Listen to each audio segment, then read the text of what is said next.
Hello and welcome to the first installment of our new webinar series, British Houses and Heritage, with Curt DiCamillo.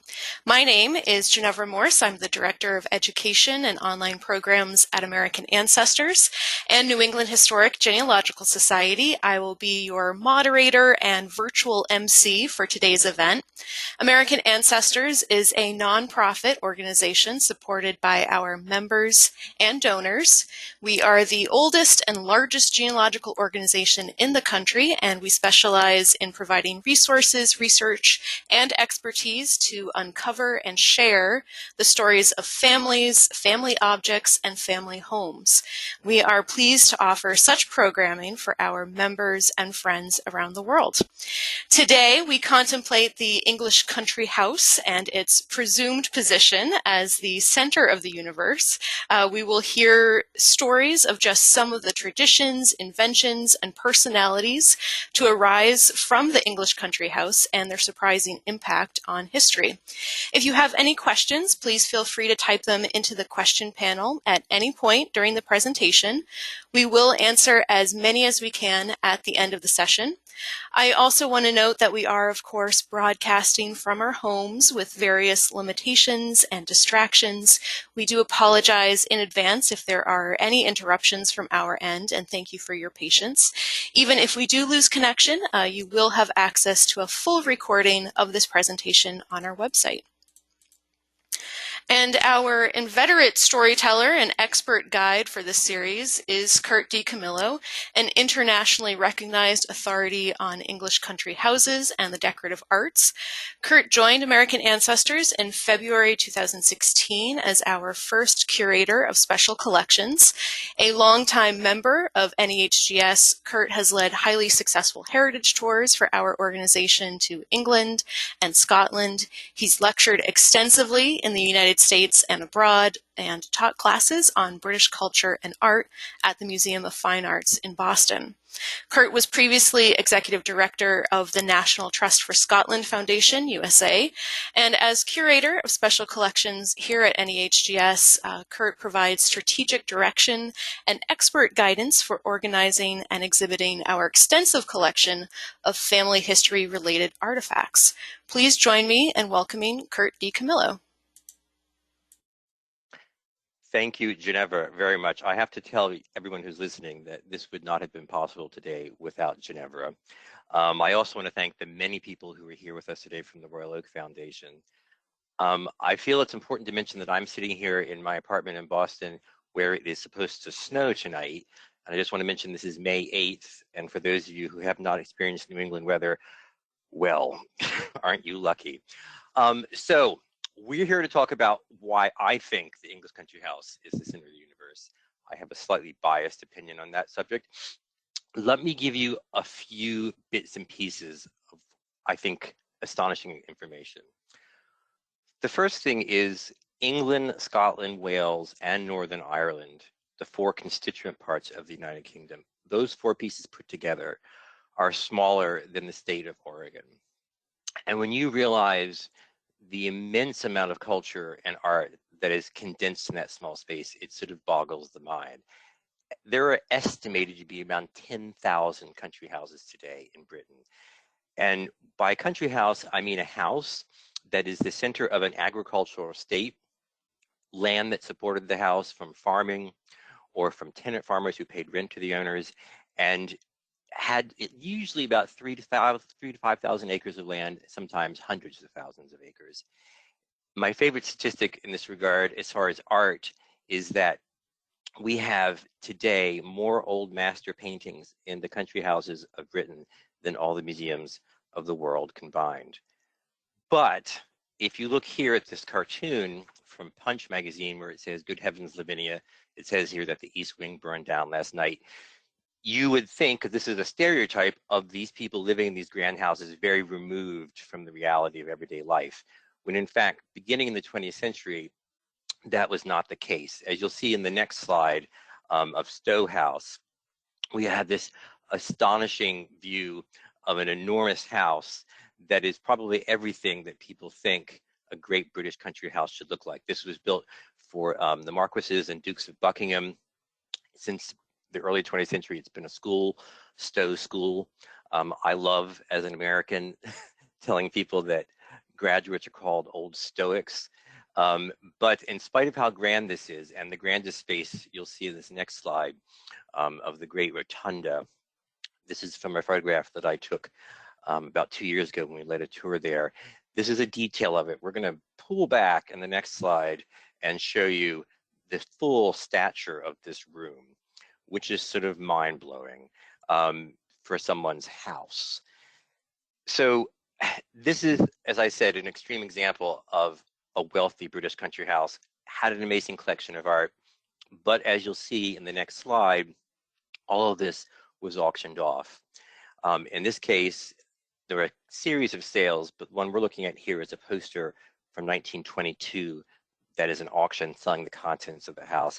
And this happened for a variety of reasons, but really it started in the late 19th century because of cheap American grain that was flooding the British market. And of course, the nature of a country house is, as the focus of an agricultural estate, it has to sell agriculture. And Americans were selling grain cheaper than the Brits could grow it. So the value of land dropped because no one wanted to buy land because you couldn't make any money farming it. And then at the same time, beginning in the early 20th century, you had the introduction of death duties, which is taxing the value of an estate after somebody dies. That meant a wholesale clearing out of an awful lot of these houses. And then that was exacerbated by war. In World War I and World War II, almost all the houses in Britain were requisitioned by the government. This book that you're seeing here, written by John Martin Robinson in 1989, The Country House at War, details an enormous amount of these stories, particularly focused in World War II, when every house was mainly given over to troops, and you had an awful lot of foreign troops in these houses.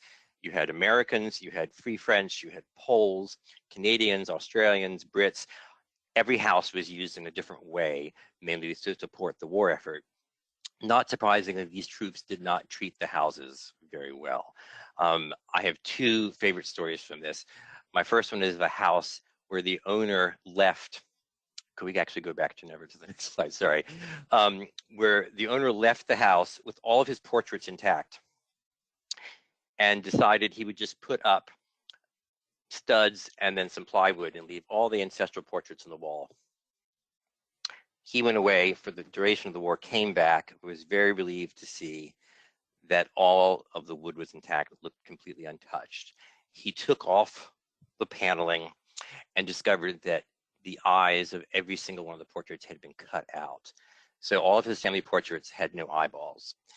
Fast forward about 50 years, and his son receives in the mail, postmarked New York City, an envelope of eyeballs.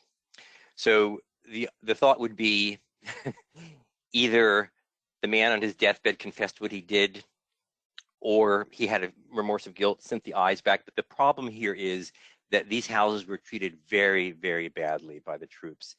And unfortunately for the survival of these houses, an act of parliament after the war ended capped the compensation that the government would pay the owner of their house for damage to their house at £2,000, which even in 1946 was not a lot of money.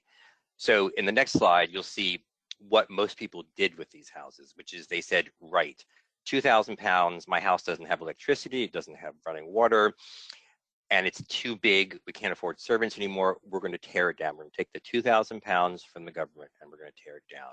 And that's what happened. And it accelerated until the 1950s.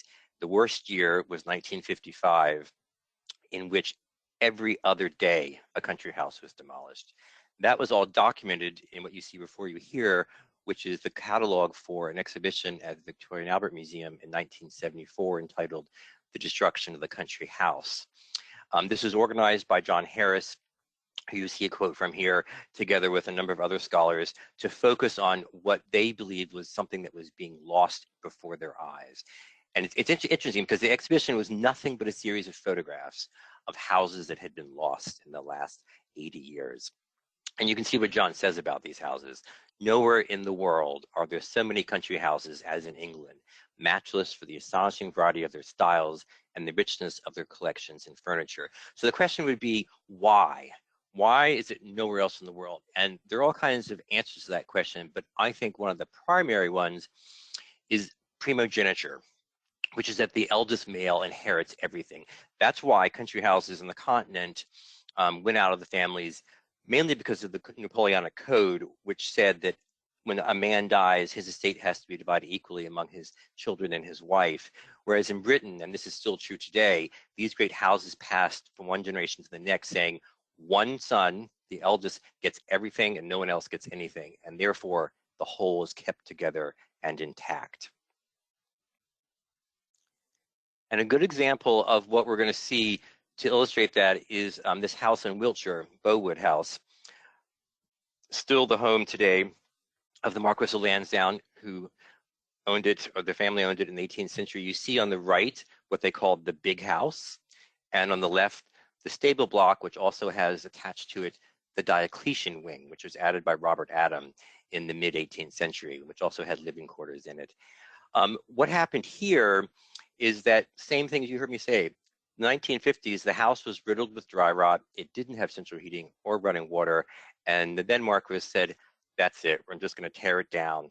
And what you see on the right all disappeared. And the left, they took the Diocletian wing and the stables and they turned it into a house. And in the next slide, you'll see what that looks like today. A very livable space. It's actually surprisingly big. You wouldn't think so, but it's lovely. This is a house that's open to the public, and it also is a place of pilgrimage for two reasons. Because of Robert Adam, you will see then the next slide, the library that Adam designed for this house, which is exquisite. A lot of lovely Adam interiors in this house, but the most important reason is for scientists who come here because this is where oxygen was discovered. And as amazing as that sounds, considering oxygen has been around for a while, since we all sort of breathe it, Joseph Priestley, the famous 18th century scientist, was a friend of the first Marquis of Lansdowne and the tutor to his children. And in his laboratory at Bowood, which you see here on the left, he discovered in 1774 what he called dephlogisticated air, which is what later came to be called oxygen. It just shows you the things, the inventions that have happened to us because of the country house. And every house we're going to visit today is going to have something like that attached to it. Hopefully something you can take away and remember. So the man who hired Joseph Priestley, you'll see in the next slide, the first Marquis, he was prime minister during the American Revolutionary War. And he drew up this treaty in 1783 called the Treaty of Paris. It's an important treaty for us in America because if you look at those two arrows, you see the signatures of John Adams and Benjamin Franklin. And that's because this is the treaty that ended the American War of Independence. And it was drawn up in the Marquis's London townhouse, Lansdowne House, which was also designed by Robert Adam. You see it here in the 1930s before it was truncated. So look at this lovely house. Look at the garden in front. All of that was taken away. Still wasn't enough space. They were widening Berkeley Square. So they took off the facade of the house, put it to one side, took off 40 feet of the inside, and then put the facade back on, leaving it looking like this, which is a great shame. This is the same facade today. It's the Lansdowne Club, a lovely club in London, and the interiors are lovely too. As a matter of fact, they have as a bar now in the club what they call the Treaty Room, which is the room where Lord Lansdowne figured up the treaty that ended the American War of Independence. So what was astonishing at the time when this was done in the 1930s, when this house was truncated, was Americans were horrified that these great interiors by Robert Adam were just going to be tossed away. So the Philadelphia Museum of Art bought, I think, the most beautiful English room in America, which is the drawing room from Lansdowne House, which you see here before you. Robert, if you want to know what Robert Adam is all about, this photograph tells you. He was Mr. Neoclassical. But it goes beyond that because the Met bought the dining room from Lansdowne House. And both of these are on display in these respective museums today. And in the Met's case, there are a lot of scholars who believe that this is the most important room in America from an 18th century English house. though those are all plaster copies in those niches of statues now. In the first Marquis's time, and actually up until the 1920s and 30s, those were all original Greek and Roman statues, one of the most important collections actually in the world. So I'm going to take you back a lot further in the next slide. This is to a house in Cambridgeshire called Anglesey Abbey that is today owned by the National Trust. It was founded as an abbey in the 12th century by King Henry I. Henry VIII, who is a friend of mine says has a lot to answer for, dissolved it in the 1530s during the dissolution of the monasteries. And by the 17th century, it was a private house. And the man who had it then was this man on the right, Thomas Hobson, who was a, quote, Cambridge carrier. Doesn't mean a lot to us today, but a carrier was somebody who rented out a horse, hour, by the day, by the week. And usually these men allowed the customer to come in and choose the horse they wanted. But Mr. Hobson here was having none of that. He would tell you which horse you were going to take if you wanted one of his horses. And that's why we have the phrase today of Hobson's choice, meaning the choice that Hobson offers you or none at all. By the late 17th century, 18th century, this house had come into the ownership of the Downing family. And here you see on the left, Sir George Downing. Born in England, his father immigrated to Salem, Massachusetts in 1638. And because of that, he attended Harvard. And I just love saying this. He graduated from Harvard in the class of 1642. He was a man on the make, and he was, through, I would say, questionable methods, got the Dutch to turn over this city they had called New Amsterdam to the English. And you'll see in this next slide a lovely map of what we call New York City and what the Dutch who settled it called New Amsterdam. And it was named after the Duke of York when the English took it over. And I think we can safely say that Sir George took his skills, which is to say a bit of a charlatan, to the next level and became a property developer in London. And in that vein, he developed a street that still's with us today, and it's probably pretty famous to a lot of you, which is Downing Street. All the houses in Downing Street, including number 10, which you see before you here, which is, of course, the official residence of the British Prime Minister, were developed by him. And he built them on spec. He had no people in mind to sell them to, which meant, like a lot of developers, that he cut corners, the foundations were poor, the brick was of a poor quality, the mortar was bad. Literally from the day they were first finished in the 1680s until the current day, there has been nothing but a succession of problems. These houses require an enormous amount of maintenance because they were so poorly built in the first place. Not, of course, that I'm maligning developers, but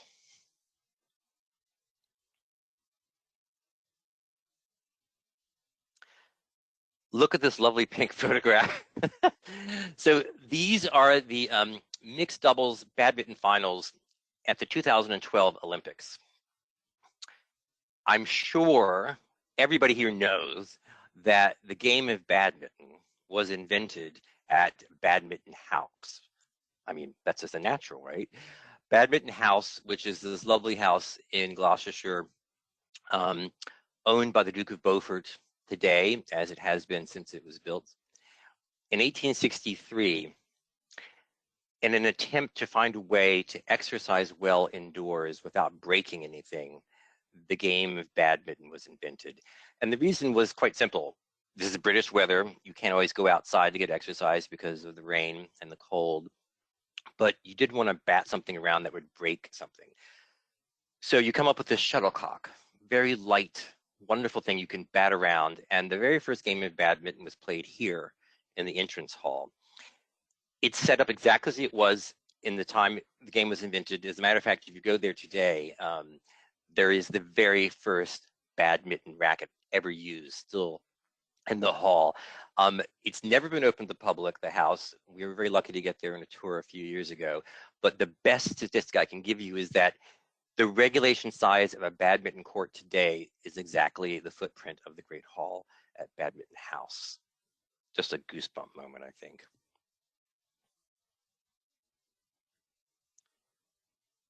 Just for those of us who are old enough to remember 1993 and the wonderful Merchant Ivory movie, The Remains of the Day, that was filmed partially at Badminton House. And here you see Anthony Hopkins standing in the Great Hall as the butler.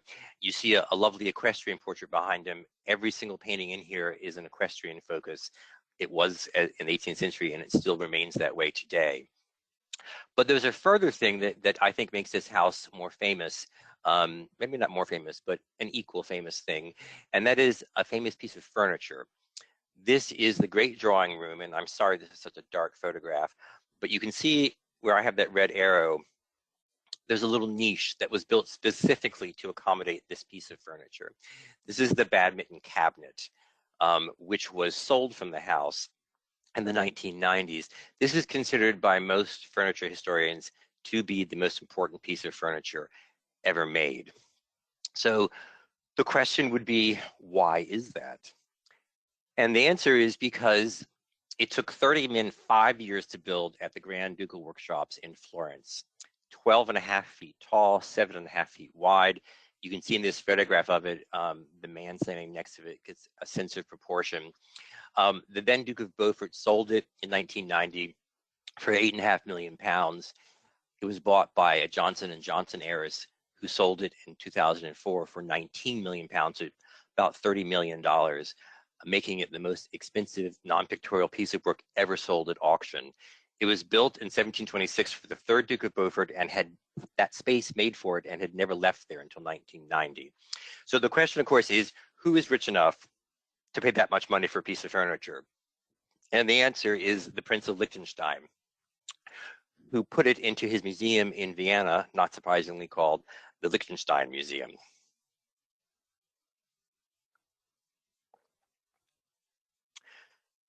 And now I'm sure you all figured out that the sandwich was invented by the Earl of Sandwich. In this case, the fourth Earl of Sandwich, who was also the first Lord of the Admiralty in the British Navy. There are two stories about how it came to be, and the first one's more fun, probably less likely to be true, and that is that he was an obsessive gambler and did not want to leave the gaming table long enough to eat, and had originally ordered his servants to bring him meat so he could eat with his fingers while he played cards, but supposedly his fingers got greasy and the cards got greasy, so he suggested, let's put 2 pieces of bread around that meat, and voila, the sandwich is born. The second, more likely story is that he was a hard worker, stayed late at night, working in the Admiralty, and for the same reason didn't want to leave to eat, and this sandwich was invented for the same purpose. He has an interesting history because I said he was head of the Royal Navy. He was head of the Navy during the American Revolution. And as you'll see in this next slide, the Encyclopedia Britannica says that for corruption and incapacity, Sandwich's administration is unique in the history of the British Navy. So a lot of scholars believe because he so poorly ran the Navy and so poorly funded it, that a number of American naval battles against the British were won because the Royal Navy was so poorly equipped. That's number one. Number two, you see this picture here of the Royal Naval Dockyard in Deptford. Unlike today where we have contractors, military contractors, in those days, the British government built all of their own ships, and Deptford was where a lot of them were built. In 1775, there was a huge strike here and every shipbuilding place where the entire workforce just walked off. So the question is, what prompted this strike? And the answer involves wood. One of the perks that the workers were given was to take home at the end of the day little pieces of wood, little chips that they could use that were not big enough to use in the building of ships, but something you could put together and a small thing, make something for your home with. Over the years, it was noticed by the Admiralty that the amount of wood, the size of the pieces of wood, were getting larger and larger, and that a number of men had built entire houses from these pieces of wood, these chips. So Lord Sandwich, in an attempt to reform this, said, that's it, no more chips. And what you would see at the end of the shift were these men walking out with chips of wood over their shoulders. And it's from this and the strike that resulted that we have the phrase, he has a chip on his shoulder, meaning someone who resents authority. So the government backed down. Lord Sandwich had to give them their chips back, and it took another 20 years before this was actually reformed. But this is something that I think is not well enough known about Lord Sandwich. Something else that's not well enough known is that he was also a great believer in education and exploration. And in 1778, he paid for Captain Cook's round-the-world voyage. And in recognition of that, Cook named a series of islands after him called the Sandwich Islands, which we know today more popularly as Hawaii, which is what we have renamed them. And I think that's another little lovely legacy of his. But it gets even better because the current Earl of Sandwich, because yes, there is still an Earl of Sandwich today, the 11th, his son, whose name is Orlando, you see him pictured here, that's the Earl there on the left with the arrow, and his son Orlando on the right. His son, in the 1990s, convinced his father they could make money from sandwiches. This is not a particularly wealthy family, and he said, let's start making gourmet handmade sandwiches, which they did just in England, selling them to upscale stores. And as it became more successful, it rolled out, and they got backing in 2004 to open their first Earl of Sandwich store, which is what you see here at Walt Disney World, of course with Mickey Mouse. I have to say, I have a particular affinity for these sandwiches. You'll see in the next slide that there was one, it's no longer there, in the international terminal at Boston's airport, an Earl of Sandwich shop, that I took the photograph of my sandwich on the right there, which is called the original 1762, which is supposedly the way that the fourth Earl had his sandwich made, which is roasted beef, cheddar cheese, horseradish sauce, and freshly baked bread. The key to me is the freshly baked bread. They baked it right there. That sandwich just melted in my mouth. It was the best sandwich I had ever had in my life. And I'm so sorry that place closed, because it was what I look forward to when I travel overseas, was to get a sandwich there. Of course, the Earl of Sandwich has to live somewhere. And in this case, he lives at a house in Dorset called Badminton House, which you'll see in the next slide. This is a house that's open to the public. And in the Walt Disney World shop, the first Earl of Sandwich shop that opened, they recreated a room from Sandwich House to sort of bring the whole thing together. We could not get more different from that to what we're going to see next, which is a true castle in the north of England, almost on the Scottish border. This is a castle, believe it or not, it's pronounced Alnwick, even though it's spelled Alnwick, in Northumberland. This is the second largest inhabited castle in England after Windsor Castle, and the family that owns it, the Percy family, has been here since 1309. It's owned today by the Duke of Northumberland, who is a Percy. Look at how forbidding that is. It's something that sort of strikes terror into your heart, and that was what it was meant to do. Because it was so close to Scotland, there were huge battles going on for centuries between the English and the Scots, taking each other's women and their horses and their cattle, and this had to be a defensive fortification. And that's why it's so surprising when you go into the house today that you walk into what is essentially a sequence of rooms that is taken from a 16th century Italian palazzo. These were done in the 19th century for the very reason that you wanted to sort of have this shock when you walked into this very forbidding castle. You had these incredibly rich rooms. The room on the right, the Hannity Library, is hung only with Venetian paintings, including 3 Titians. It's important to say at this point that this family is not poor. This house is open to the public.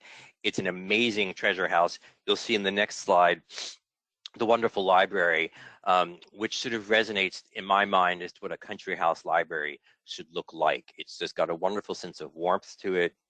It's cozy, has an incredible collection of books. And we go into the saloon, which is the next slide here. You'll see these wonderful silk yellow wall coverings that are incredibly, almost like a palace. And that's, I think, certainly true for the next slide, which is the dining room, which has the same kind of silk, but in this case, it's green.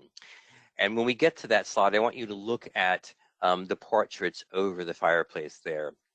That's the first Duke and Duchess of Northumberland, and I want you to contrast that with today's Duke and Duchess. Very successful couple who've made a big success of marketing this house, but who are very much a part of the 21st century, just in case you think they walked around in ermine caps all the time.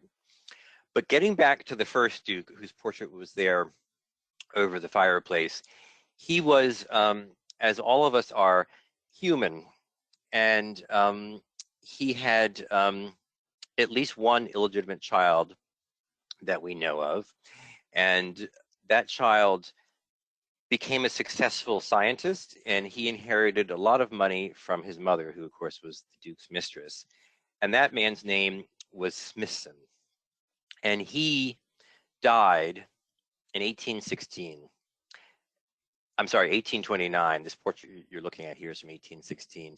And he left a fortune that in today's dollars is approximately $315 million to the United States to found what was called officially until the 1960s, the United States National Museum. Of course, we know it today as the Smithsonian because it was named after him. There's all kinds of speculation as to why he left this much money to the United States. He'd never been here. As far as we know, he didn't know anybody in the United States. There are only two theories that make any sense.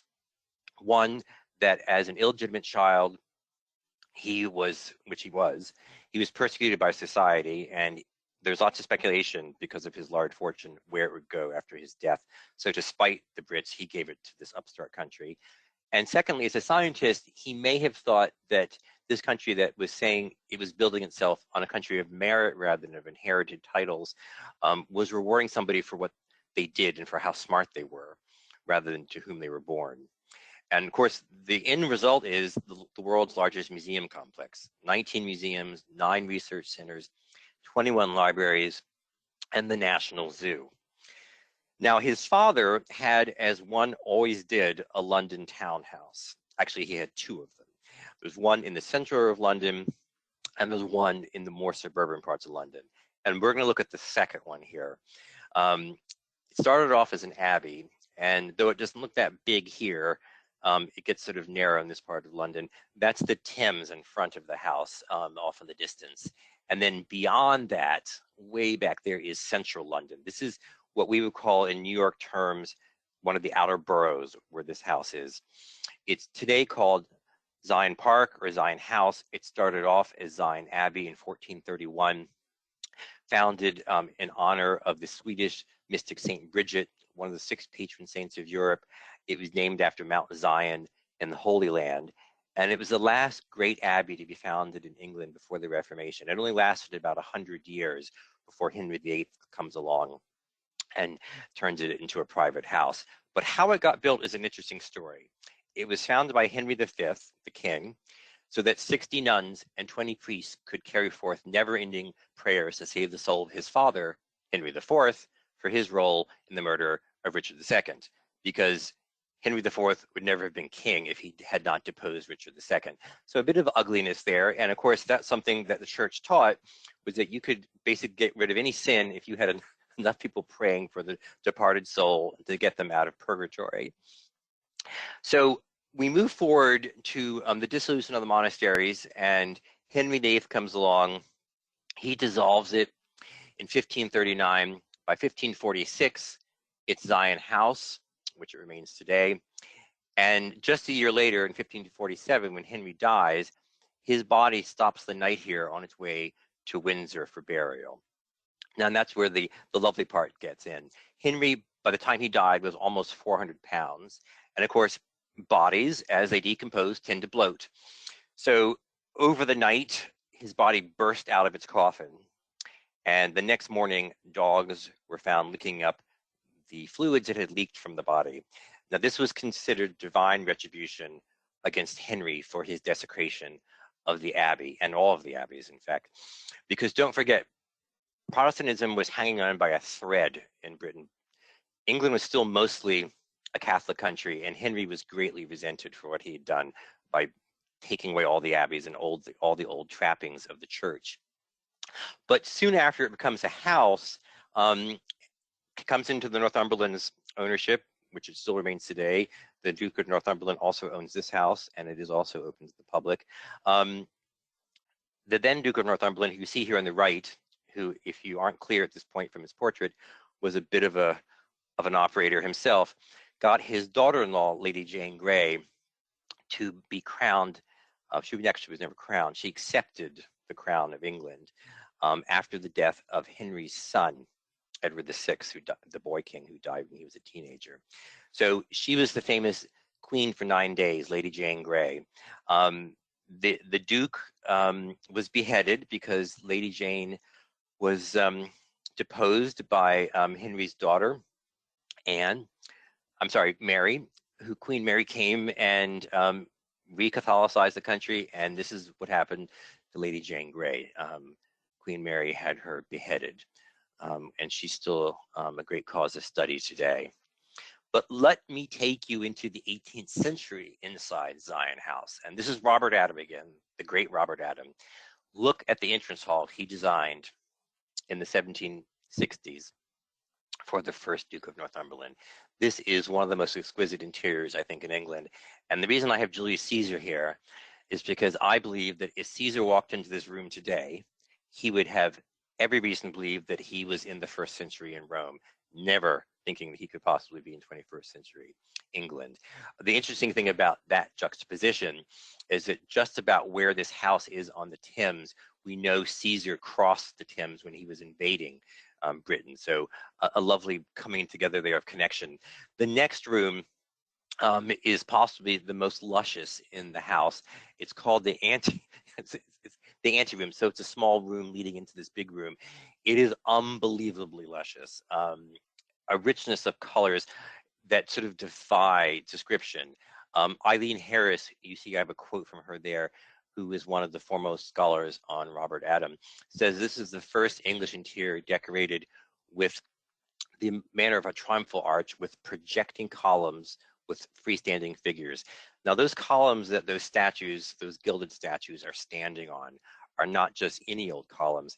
They were dredged from the Tiber in Rome and are probably 1st century. They were brought back here by Robert Adam and incorporated specifically into this room, which is just a tour de force of ancient Rome. This next slide, to me, captures everything that England is, which is just sublime beauty. This is West Wycombe Park in Buckinghamshire. Take in, oh God, I just love looking there. I just want to dive into that. I just want to roll down that hill. I took this shot from the top of the hill that has the mausoleum for the family on it. The house is owned by the National Trust today, but the family for whom it was built still occupy it. And it's just, it's everything that England should be. Gorgeous landscape, gorgeous house, beautiful interiors. And in this case, every one of the 4 facades of this house is built in a different temple format, going back to ancient Greece and Rome. And the first one you're going to see here is the most famous. This is the largest, the South Facade. This is the only house that I'm aware of in England that has a double loggia like this. That lovely yellowy ochre color on the walls meant to evoke Italy, because the man who built it, Sir Francis, loved Italy and everything about it except its religion, which we'll get to in just a minute. So this is obviously, Italy is perfect for a loggia like this. Lots of wonderful warm air coming in. Doesn't work as well in England, where you have a lot of cold air, and this house apparently has been cold since the day that it was built. I'm going to show you in the next slide my favorite facade here, which is considerably smaller but has a richness to it, the East Facade, that you just couldn't believe this isn't Rome. As a matter of fact, this is a very popular filming location. And when the movie companies in Britain don't have the money to go and film in Italy, they will use the exterior of this house for an Italian scene, which I just love. Now let me take you in the next slide to the history of the East Facade that you see here. So there it is in a bigger picture on the left. And we know that that particular facade was copied from this facade at a house in Kent called Maryworth Castle, which still stands, which was the house of the uncle of the man who built West Wycombe.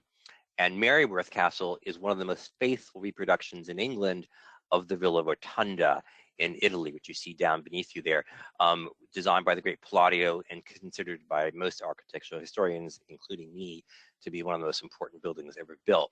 So you see that West Wycombe is channeling Palladio and many other Greek and Roman things, but it doesn't end there. It gets better because the grounds are dotted with all kinds of suggestions of ancient Greece and Rome. Here you see on the left the Temple of the Winds, which was built in 1759, which is a copy of the Tower of the Winds, a 2nd century BC building in Athens, which still stands.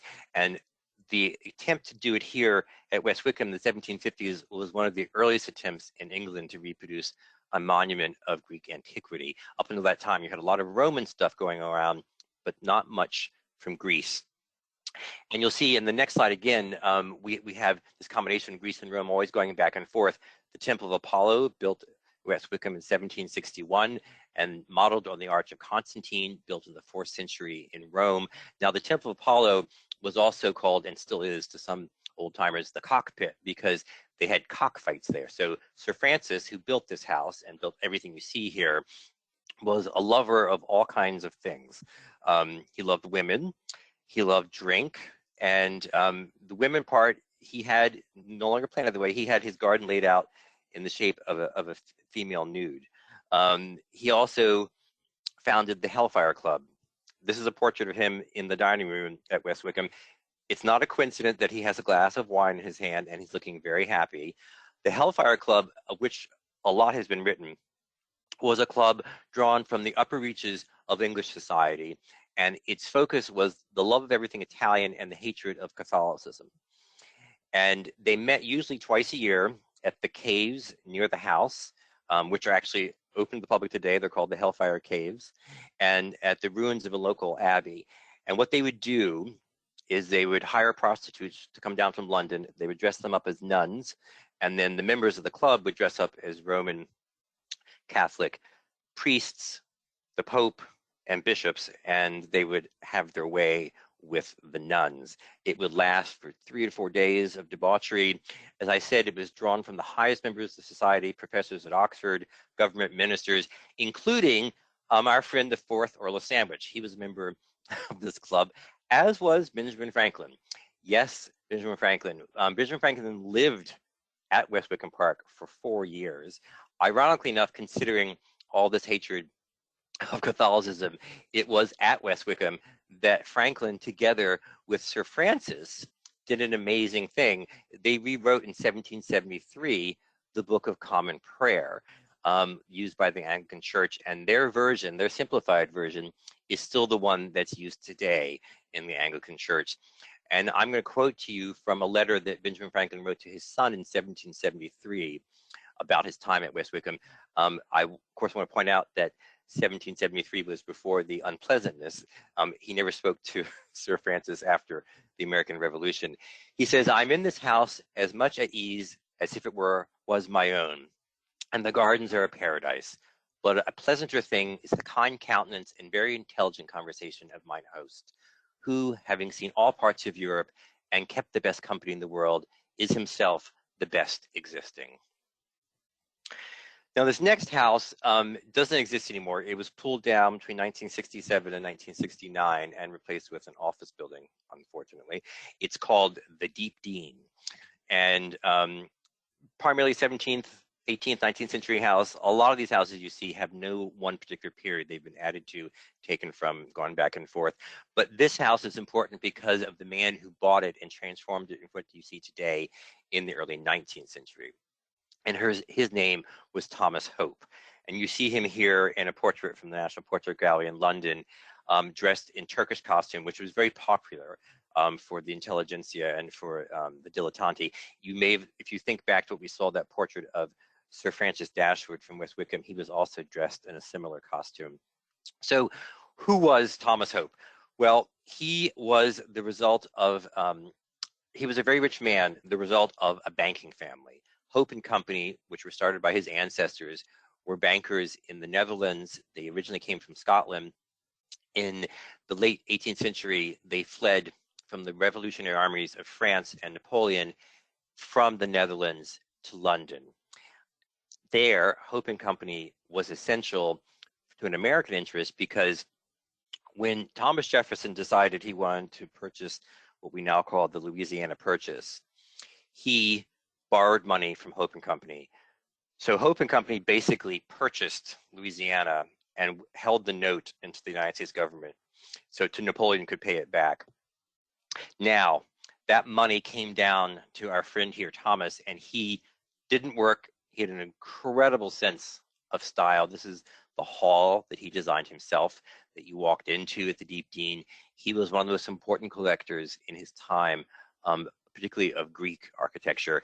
But what he particularly did, and the reason we're here today, is in 1807, he wrote a book called Household Furniture and Interior Decoration. This is the first time in the English language that the two words interior and decoration had been put together. He invented this phrase, and this wasn't just any old book. This was a book that he was trying to help inform the great masses of what good taste was. And by good taste, of course, we're talking about his house. He had drawings in there of his house, which has also sadly been demolished, in London on Duchess Street. And everything you see in this drawing here of the picture gallery, he designed. The furniture, the statues are probably ancient. The column, I have an arrow there because that's the first time that a Greek Doric column was used in an English interior. He was incredibly well educated and knew all about the arts, and his purpose in doing this was to create a new style. Because what he did was so expensive, very few people could afford to buy it, and a lot of his furniture that he'd hoped would be made never was. One of the few surviving bits of his furniture is today at a house in Oxfordshire, very unprepossessing from the outside, called Busquet Park that you see here.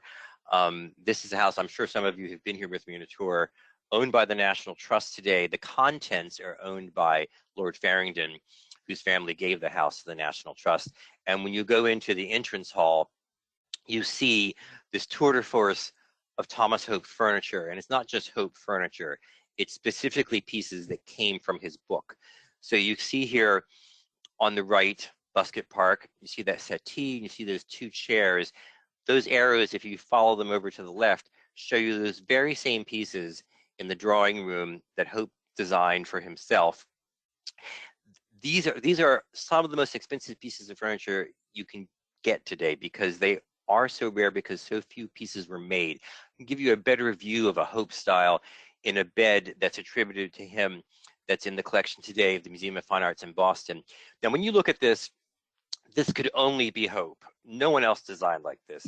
He combined Egyptian influences, Greek, Regency, fabrics that were never put together before. Unfortunately, his furniture was known for not being very comfortable. I really wouldn't want probably sleep in this bed, but you get a sense that comfort was not what he was all about. He was about making a big style statement. And it didn't just end with furniture. He designed light fixtures. In this case, this is at the Met. This is one of his chandeliers. He loved griffins. Griffins were abounding in almost everything that he did in a decorative arts form. And this is a tour de force of a chandelier. I happen to be very fond of Thomas Hope. Maybe you can tell. Well, so big jewels. I love talking about jewels. And what you're seeing here is a drawing of Louis XIV's Order of the Golden Fleece. So this was, for most of its existence, it still exists today, but it's decreased in prestige. The Order of the Golden Fleece was the most prestigious order of chivalry in Europe. And you can see Louis here had his Golden Fleece made of yellow diamonds. You can see I have the Brooks Brothers logo here to the right because that's what this is copied from. But the real reason I'm showing you this is because of that big blue stone where the second arrow is. That was a diamond called the French Blue that was lost, I should say stolen, during the French Revolution and recut and reappeared in London in the early 19th century, where it was acquired by Thomas Hope's brother, Henry Philip Hope, who was a collector of gems. And not surprisingly, of course, you can come to the conclusion that this is the world's most famous gem today, the Hope Diamond, which is in the Smithsonian. 45 carats, 1 billion years old, the largest deep blue diamond in the world. And it all comes back to that Hope family. But the final footnote to this is the famous jewelry designer Harry Winston, who owned the Hope Diamond in the 1950s and who decided that America needed to have a national collection of gems, which it did not. And he offered to kickstart the campaign by donating the Hope Diamond to the Smithsonian, which they accepted. And it's interesting because at the time, there was a lot of speculation in the press as to how this diamond would be transported from New York, where Harry Winston lived, to Washington. And you had drawings and suppositions in the newspapers that there'd be government men with briefcases attached to their arms with handcuffs on trains and planes and armored cars. There was so much speculation that Harry Winston decided he would do something completely off the wall. He put it in a brown box and mailed it through the post office and didn't insure it, and it arrived just perfectly safely.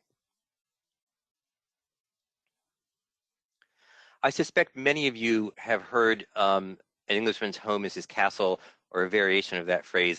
That was developed by this man, Sir Edward Coke, who was the Attorney General to Elizabeth I. He was a very important jurist, made quite a bit of money, which enabled his descendant, you'll see in the next slide here, the first Earl of Leicester, to go on a grand tour of exceptional luxury and to come back to his native Norfolk in England and say, I'm going to build a temple to the arts. And he built one of the most astonishing houses, I think, in the whole of Britain, which is still owned by the current Earl of Leicester today, Holkham Hall, open to the public, only like half a mile from the North Sea. You can see this quote I have at the bottom, which I think says it all: the supreme English example of pure Palladian taste on the grand scale. And the star of that is the Marble Hall, which is, I think, possibly the most spectacular interior in England. Just knocks your socks off when you walk in. This is a photograph of it set up for a wedding. Yes, you can get married there if you want to have enough money to pay for that. This is a well-staged photograph by a photographer showing the couple lit so that they seem to have light radiating out from the beginning of them. The hall, even though it's called the Marble Hall, is built of alabaster from the English county of Derbyshire and is actually sort of a cherry colored. You can see a better picture of it here. And I want to show you the derivations as well. The coving up there was a direct copy from the Pantheon in Rome. The columns, the capital of the columns are taken from the Temple of Fortuna Virilis, also in Rome. This is just a spectacular space to walk into, and it was meant to tell all the visitors that the Earl of Leicester was well-traveled, he was erudite, he knew about ancient architecture, and was incorporating all these bits and pieces into his home. He used a number of architects in the 18th century to build this. And I have to say, the grandeur doesn't end there, because I can take you into a more intimate room, the library, which you'll see next, which was designed by the great English architect William Kent. And it's much more livable, very nice, very grand. But what I'm going to draw your attention to is there over the marble mantelpiece where the arrow is. That's a mosaic that the Earl acquired, amazingly enough, from Hadrian's Villa at Tivoli. This is a 1st century AD mosaic of a lion attacking a leopard that he had taken from Rome and then had this wonderful frame designed around it. Just sort of astonishing, something you could never do today, of course. And you can contrast that with his love of landscape paintings.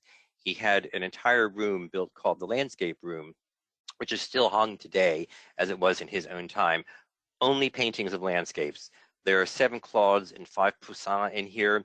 This is the largest collection of Claudes in private collection in the world.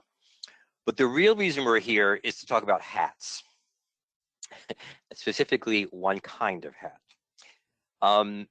In 1850, William Cooke, who was the nephew of the then Earl of Leicester, went to London to have a new hat designed for the gamekeepers at Holkham. Had to be hard, domed, close-fitting, that could withstand the sticks of poachers when on night patrol. So the night patrols were to keep people from poaching, and oftentimes they would hit the guys over the head and knock them out so they could steal the game. So you had to have a hat that could stop that. And the way you did that is to make it strong enough that a man could stand on it without it collapsing. And that's what they came up with. It was manufactured by a company called Bowler Brothers, which is why it's called today in America the Bowler. And if you look at this next slide, these are the gamekeepers at Holkham today. all but two of them wearing bowlers as they do every day of their life. And of course, it's spread all around the world. We have Charlie Chaplin, we have Prince William, everybody wears bowlers. The next house is possibly the biggest house in Britain. This is Blenheim Palace, still owned today by the Duke of Marlborough, for whom it was built, for the first Duke of Marlborough. It's the only private house in Britain that is a United Nations World Heritage Site. It is unbelievable in its size. I can't call it a warm and friendly house, but it's pretty damn amazing. It was built for the first Duke of Marlborough, who you're going to see in the next slide here on the left, and designed for him by Sir John Vanbrugh.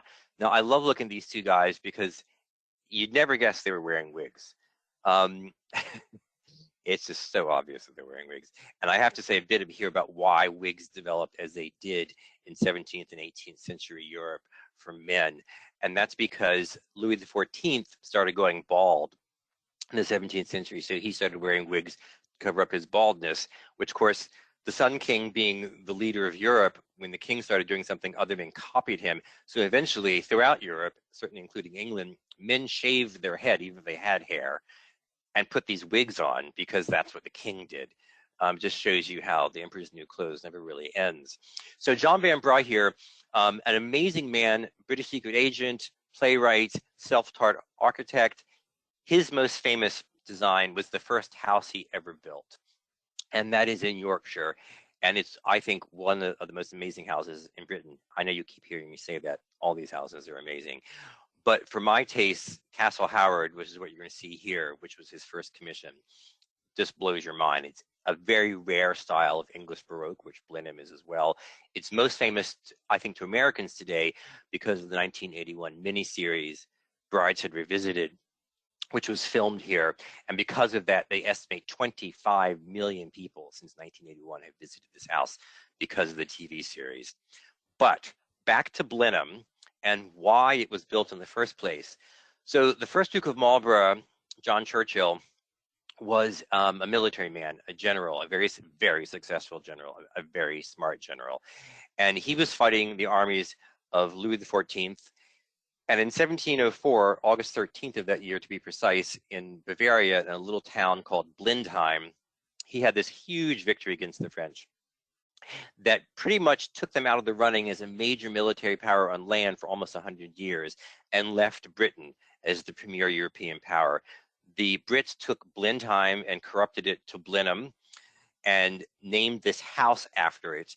And what you have when you have a great general like this in the 18th century is the government of the time says, we want to thank you. We're going to build you this house as a thank you present. For those of you that watched the movie The Favorite about Queen Anne, this is actually referred to in the movie because the Duchess of Marlborough was Queen Anne's Lady of the Bedchamber, and there's actually a spot in that movie where they unveil a model. Queen Anne unveils a model and says to the Duchess, this is what I'm giving you and your husband. This is the husband as a Roman general. This is the first Duke on a 130-foot tall column of victory as a Roman general looking down toward his house. This is something you would have actually found in ancient Rome. A victor, and either an emperor or a general, would be at the top of a column like this. And this is a perfect example of how Britain, certainly by the 18th century, saw itself as the new Rome. When you go inside Blenheim Palace, the interiors are every bit as impressive as the exteriors. Once again, not a warm and cozy house, but certainly mind-blowing and jaw-dropping. This is the great hall on the left, which is how you enter the house.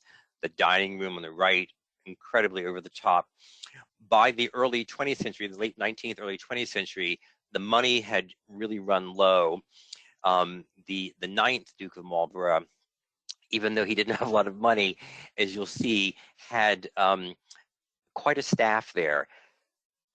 An inside staff of 40 and an outside staff of 50, including a gamekeeping staff of 12, electricians, carpenters, flower arrangers, lodge keepers, a cricket professional, a night watchman, and a dairy maid and dairy man. The lodge keepers were dressed in black coats with silver buttons and buff breeches and wore a cockaded top hat and carried a long staff, while the gamekeepers were turned out in green velvet coats with brass buttons and black bowler hats. This is the time of Downton Abbey. And that actually parallels this story because the Duke was told that he had to marry a rich American. And there, of course, were a number of rich American mothers who wanted their daughters to become titled. And in this case, it was Consuelo Vanderbilt, whose mother loved the idea of having a Duke for a son-in-law, and she forced her daughter to marry the 9th Duke. The Duke and Consuelo disliked each other from the first time they met, and that dislike only intensified over time. But Consuelo's money saved Blenheim. It enabled the Duke to design these incredible formal gardens and put them in at Blenheim.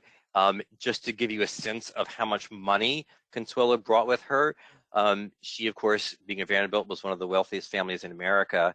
And as you'll see in the next slide, she had this little house that her parents called the Cottage in Newport, marble house that's owned by the Preservation Society today. On the left is a picture of her with her 2 sons at the coronation of Edward VII in 1902.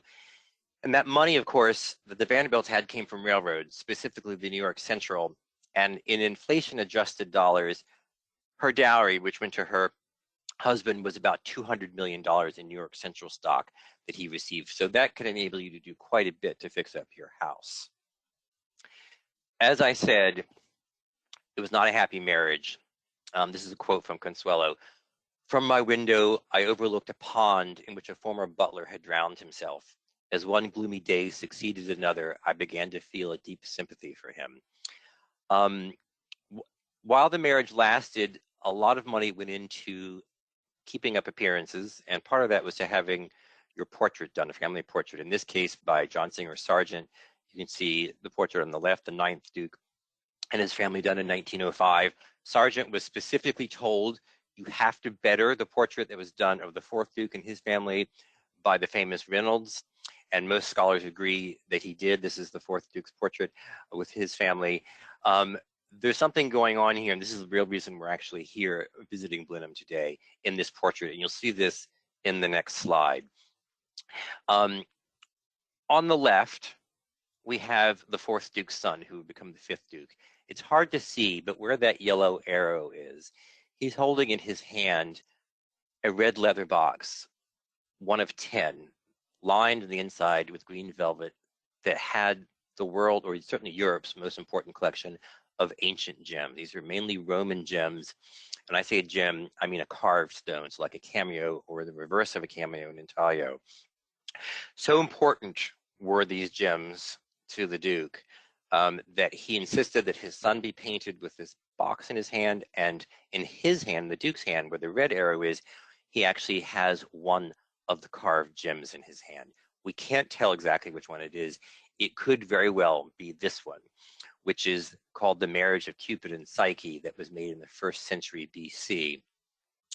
Amazingly enough, and it is astonishing for a 1st century piece of art, it's signed by the artist. Where that yellow arrow is, you can't read it, but it says in ancient Greek, Tryphon made this. Now, we know that Tryphon carved for the imperial family, so it's very likely that Augustus himself would have held this gem.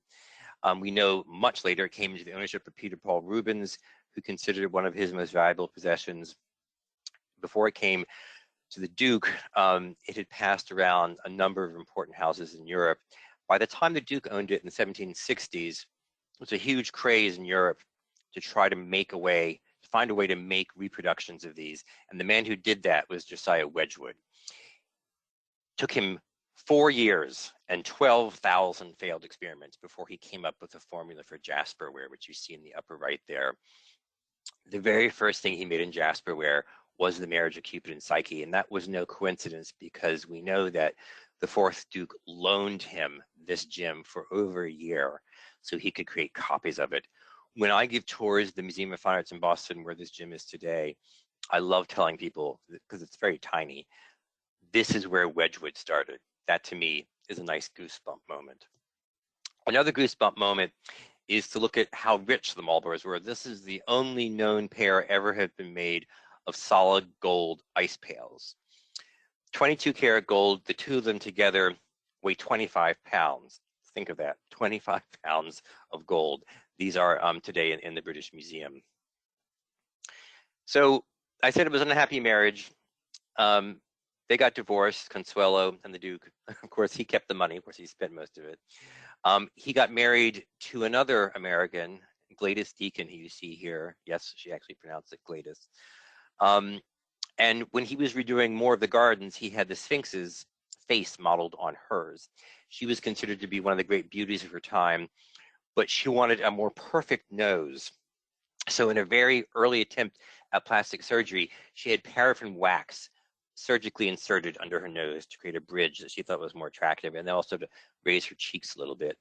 Well, wax, not a good thing to put under your skin, broke up, migrated all over her face, and she had these unsightly lumps, and she became sort of a monster, and she ended up sadly dying in the 1960s, never divorced from this ninth Duke, but dying in an insane home for the aged. Very, very sad. The reason that most people come today to Blenheim Palace is to see this room, where this very handsome and thin young man was born.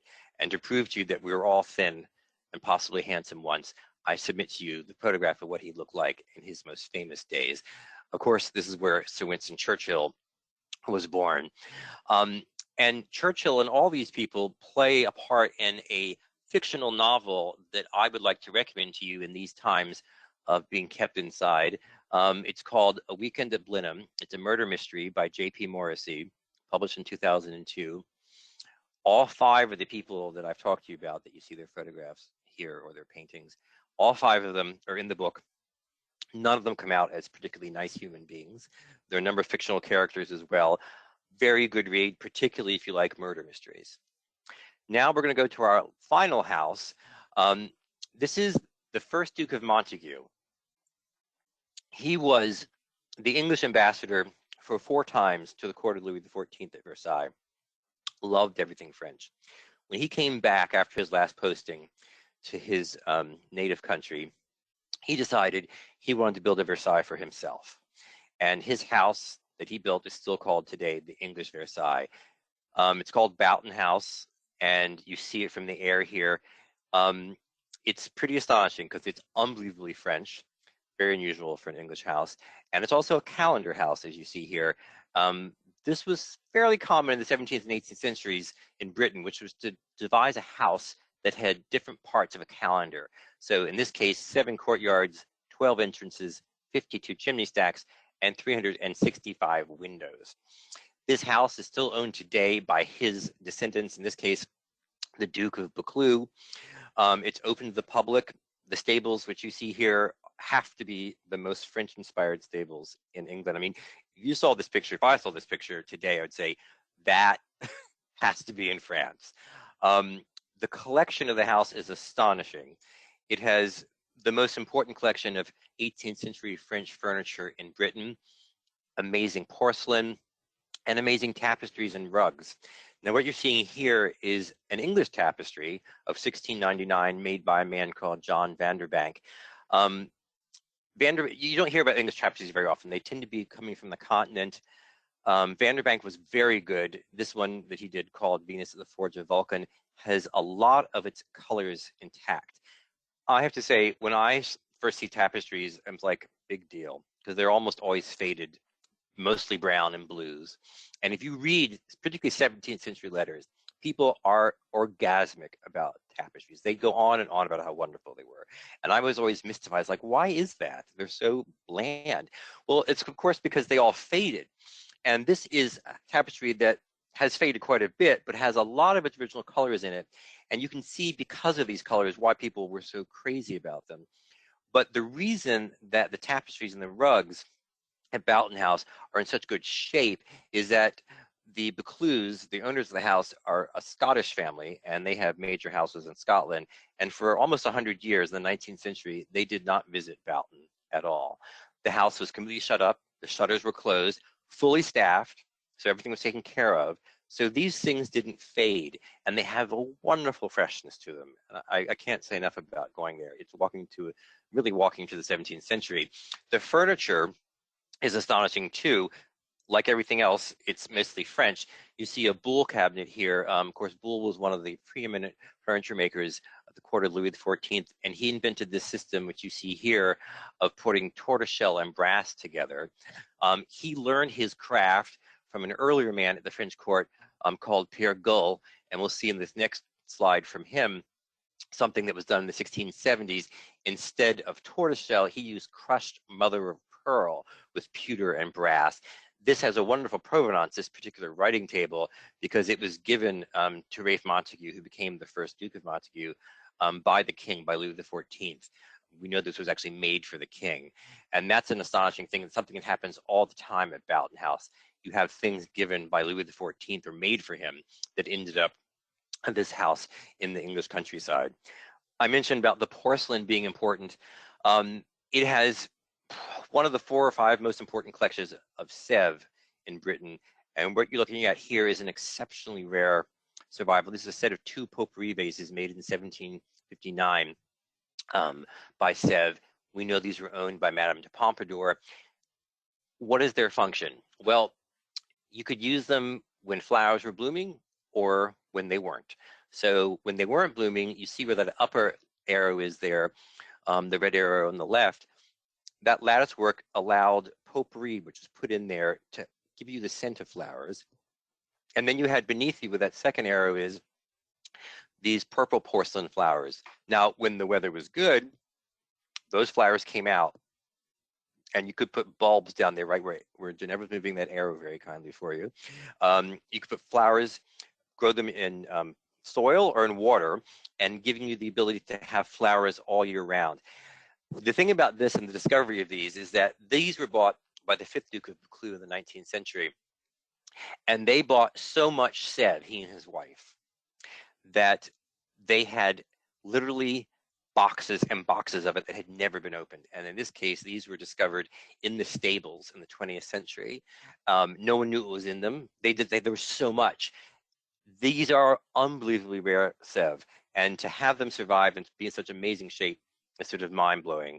But what's possibly even more mind-blowing is what you're going to see in the next slide, which is a rather, I have to be honest, drab-looking room, but it has 40 Van Dyck oil sketches hanging on the walls. That just is like, wow. But the most important reason we're here is because of this next slide. This is a painting of the Countess of Southampton, done about 1600. Now, this is important because she is in a state of undress. You wouldn't think so by our definitions, but her maids have not finished dressing her yet. You can see in the right there her ruff, which has not been put around her, that sort of lacy looking thing. The most important thing is that arrow that's pointing to the pin cushion, which is filled with straight pins. Now, we know that buttons had been invented then, but for some reason, buttons connecting things didn't seem to come together. So almost everything in a woman and a very fancily dressed man would have been put together with straight pins. And in the case of a dress or a fancy jacket, everything was a separate piece. So the sleeves weren't attached to the dress. They were separate sleeves and they had to be pinned on, just like the bottom part had to be pinned on. And it took an enormous amount of work to put this together, and it had to be done by maids. And because it took so long to dress for formal occasions, when you were done being pinned up, you would give your maids a few pennies for the extra work they had done. And it's from that we have the phrase today, pin money, meaning a small amount of money to go out with. Now, her husband, the Earl of Southampton, you see here, was a part of an unfortunate plot called Essex's Rebellion to unseat Queen Elizabeth I, and he ended up spending 2 years in the Tower of London because of that. What's lovely, if it's true, is that his cat, that's his cat right there where the arrow is, her name was Trixie. She supposedly came through the rooftops of the Tower of London, smelling down the chimneys until she could get his scent, and she came down and joined him there and spent the entire 2 years with him in prison. How she got in there is up to speculation, but the thing is, she spent the entire 2 years with him. When he was released from prison, he insisted that his portrait be painted only with his cat. And that, ladies and gentlemen, is the end. All right. Well, thank you, Curt, for your fantastic presentation and tour of the English country house. So before we get to your questions, I do want to invite you to participate in future events within this special webinar series. You can register for the upcoming programs, Lords, Ladies, and Mummies, the story of Highclere Castle, the real Downton Abbey, which is happening in a few weeks' time on May 22nd. And then we have the English Garden, Perfection on Earth, on Friday, June 5th. And you can register for those classes and learn more about our free upcoming programs at americanancestors.org/education/online-classes. All right, so let's get to some of your questions. Go ahead and type your query into the question panel, and we'll try to answer as many as we can. I know that we're a little over time, but we can still get to a few questions before we say goodbye for the day. Now, Curt, David asks, so we're all, just to kind of clarify, were all the country houses, as you're describing them, would they be typical quote-unquote manor houses that someone might find in their genealogical research? Would you consider these English country houses manor houses? It's a very good question. Manor houses are country houses, but a manor house usually is a smaller house. These are called collectively, certainly by the British, the statelies, meaning the stately homes. But a manor house, yes, definitely would have an ancestry you could trace back through there. If you have books, I'm embarrassed to say I own over 3,000 books. I'm looking around at them now on British architecture and art, and I have like 5 books just on British manor houses. As I say, they're usually smaller. What you see before you right here, where it says questions, that is a typical country house, very big and grand. A manor house would be like maybe one side of that, the lower side, but still a very important family. And certainly they would have owned a lot of land, and there'd be a lot of evidence to their family history. Great, thank you. And Peter asks, so at the beginning of the program, you mentioned that there were, I believe, about 10,000 country houses. Is that the current number of houses that still exist, or is that the number that was prior to many of the teardowns that you referenced? That's very interesting. So the answer is we don't know. I'm going to give a plug here for my website, which is my personal project. It's called thedicamillo.com, and it's an attempt to document every British and Irish country house ever built, standing or demolished. I have just over 6,000 houses in there, but I don't have all of the houses. And when I say 10,000, that's what the British government estimates exists today. A lot of these owners are very secretive. They don't want people taking pictures of their houses. They're not open to the public. And that's something that's important to remember. We think as Americans that all these houses are open to the public. The majority of them are not. And they're very quietly owned by families, sometimes that have been there for hundreds and hundreds of years. They don't want people to know what their house looks like or the art that they have inside it. So it's very hard to track them down. And we have a few questions about kind of what would happen to the furnishings, the statues, the original, items within the house when it was, when the house was sold or moved down the family or torn down. So, in particular, Marion asks, what happened to the original statues in the dining room from Lansdowne House. Colin asks, what happened to all the statues and other furnishings from Deep Dean? What would typically happen to a lot of these, beautiful objects and items from within the household? Basically, one of 2 major things. The first would be an auction, and that was by far the most common. In the case of Deep Dean, when Hope died, it passed to his son, and he died, it was auctioned off by his heirs. It was an important collection. You could get a lot of money for it. The second thing, of course, is that it would be, if there was no male heir to inherit the estate or the title, then you could sell things. I mentioned earlier about primogeniture, everything going to the eldest male. Well, if there was no eldest male, then things could be divided up among different members of a family, extended members of a family. So you would see bits and pieces going, and this is still something that's a case of study today among the great country house scholars, is to track down collections that were in very big, very famous houses that have been dispersed to the winds in cadet branches of the family. oftentimes people don't even know where they came from. And this is a big thing in the UK. There are 5 universities that offer a master's degree in country house studies. So the tracking down of this kind of stuff and putting it together again is a big thing. I mentioned about the Duke of Marlborough and his collection of ancient gems. Those were all dispersed to the winds. The reason the Museum of Fine Arts has that one, the marriage of Cupid and Psyche, there was an auction of the gems in the 1890s, and the MFA bought 21 of them. The other 700 are God knows where, and the University of Oxford today is trying to do a digital collection. They've gone to the world and say, if you have any of these gems, please let us know, send us a picture. We're trying to create a website to put it back together, at least electronically. That's happening in a number of different houses where famous collections have been dispersed. Amazing. Now, Gary asks if you could explain more on kind of the role of the National Trust in owning and operating these country houses.